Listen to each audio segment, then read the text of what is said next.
Musyawarah Nasional Ketiga Asosiasi Tenaga Ahli dan Terampil Konstruksi Indonesia bersama Asosiasi Perkumpulan Rekanan Jasa Konstruksi Indonesia tahun 2026 tuntas, Ketua Umum baru terpilih. Badan Pimpinan Nasional Asosiasi Tenaga Ahli dan Terampil Konstruksi Indonesia bersama Asosiasi Perkumpulan Rekanan Jasa Konstruksi Indonesia sukses menggelar Musyawarah Nasional Ketiga tahun 2026 di Hotel Ledon & Suites, Jalan Jaksa Agung Suprapto, Surabaya, pada hari Rabu hingga Kamis, tanggal 12 sampai tanggal 13 Agustus tahun 2026. Musyawarah Nasional yang mengusung tema Musyawarah Nasional Bersatu Berkarya Membangun Negeri ini dihadiri oleh Dewan Pendiri, Dewan Pertimbangan, Dewan Pembina, Ketua Lembaga Pengembangan Jasa Konstruksi, para kepala dinas di lingkungan pemerintah Provinsi Jawa Timur, Biro Pengadaan Barang dan Jasa, Direktur Rumah Sakit, Dekan Kamar Dagang dan Industri Jawa Timur, serta seluruh pengurus Badan Pimpinan Nasional dan Asosiasi Jasa Konstruksi.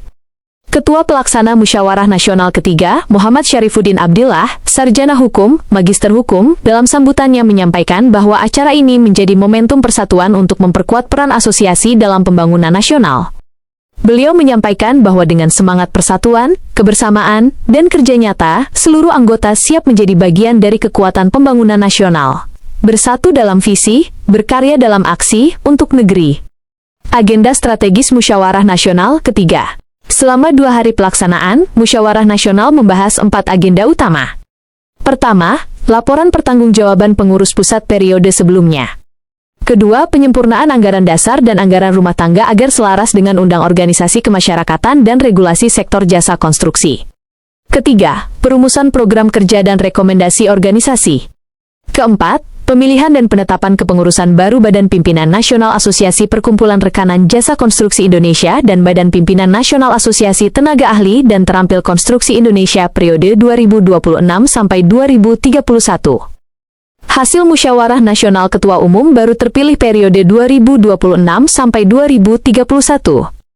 Dalam forum demokrasi organisasi tersebut, Musyawarah Nasional Ketiga menetapkan kepengurusan baru untuk 5 tahun ke depan.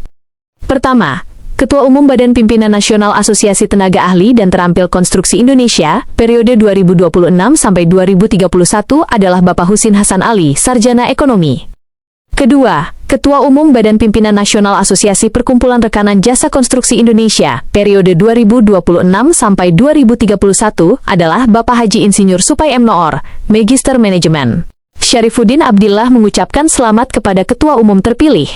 Semoga di bawah kepemimpinan beliau, organisasi semakin solid, profesional, dan berkontribusi nyata.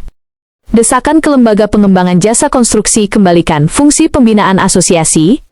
Salah satu rekomendasi penting yang dihasilkan Musyawarah Nasional Ketiga adalah permintaan kepada Lembaga Pengembangan Jasa Konstruksi Pusat agar mengembalikan fungsi asosiasi, baik asosiasi badan usaha maupun asosiasi profesi, dalam rangka pembinaan kepada anggotanya. Syarifuddin Abdillah menegaskan bahwa pengurus meminta kepada Lembaga Pengembangan Jasa Konstruksi Pusat untuk mengembalikan fungsi asosiasi sebagai garda terdepan pembinaan. Asosiasi adalah pihak yang paling tahu kondisi, kebutuhan, dan tantangan di lapangan. Dengan dikuatkannya fungsi pembinaan ini, maka kualitas sumber daya manusia, perusahaan, dan tata kelola jasa konstruksi akan semakin baik. Menurutnya, penguatan peran asosiasi sejalan dengan semangat Undang-Undang Jasa Konstruksi dan dibutuhkan untuk menciptakan ekosistem yang sehat, kompetitif, dan berintegritas. 3. Rekomendasi strategis dari Jawa Timur untuk pemerintah pusat. Musyawarah Nasional juga menampung aspirasi dari daerah. Berdasarkan hasil pameran konstruksi Jawa Timur 2026 dan masukan peserta, terdapat 3 isu strategis yang dirumuskan menjadi rekomendasi kepada pemerintah pusat. Pertama, kenaikan harga material pokok seperti semen, aspal, dan bahan bakar minyak yang berdampak langsung pada biaya proyek. Kedua, penyesuaian harga perkiraan sendiri nasional agar lebih realistis dengan kondisi di lapangan. Ketiga, penguatan dukungan bagi usaha mikro kecil dan menengah sektor konstruksi agar naik kelas dan mampu bersaing dalam proyek pemerintah. Syarifuddin menjelaskan bahwa ketiga isu ini adalah pekerjaan rumah bersama dan berharap pemerintah dapat segera merespons agar iklim usaha jasa konstruksi semakin sehat. Penguatan sumber daya manusia kerjasama dengan Badan Nasional Sertifikasi Profesi dan Lembaga Sertifikasi Profesi Bidang Galian C.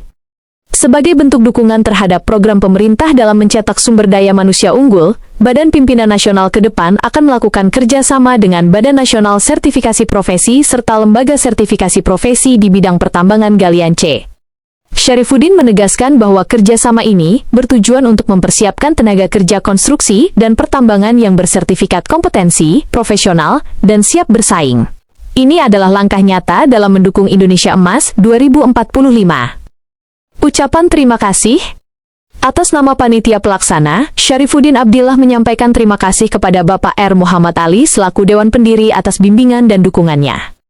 Ucapan terima kasih juga disampaikan kepada Dewan Pertimbangan, Dewan Pembina, Ketua Lembaga Pengembangan Jasa Konstruksi, Dr. Insinyur Insanul Kamil, para Kepala Dinas Pemerintah Provinsi Jawa Timur, Direktur Rumah Sakit, Dekan Fakultas Teknik Universitas Negeri Surabaya, Ketua Kamar Dagang dan Industri Jawa Timur, seluruh sponsor, serta Hotel Ledon & Suites. Syarifuddin memungkas sambutannya dengan menyampaikan permohonan maaf yang sebesar-besarnya atas segala kekurangan dalam pelaksanaan acara. Dengan semangat bersatu berkarya membangun negeri, Musyawarah Nasional Ketiga 2026 diharapkan melahirkan kepengurusan yang kuat, aturan organisasi yang adaptif, dan rekomendasi kebijakan yang progresif untuk kemajuan sektor jasa konstruksi Indonesia. Demikianlah Redo Fitriadi melaporkan dari Surabaya di Borneo Sinar TV. Kita bersama segenap redaksi Borneo Sinar TV.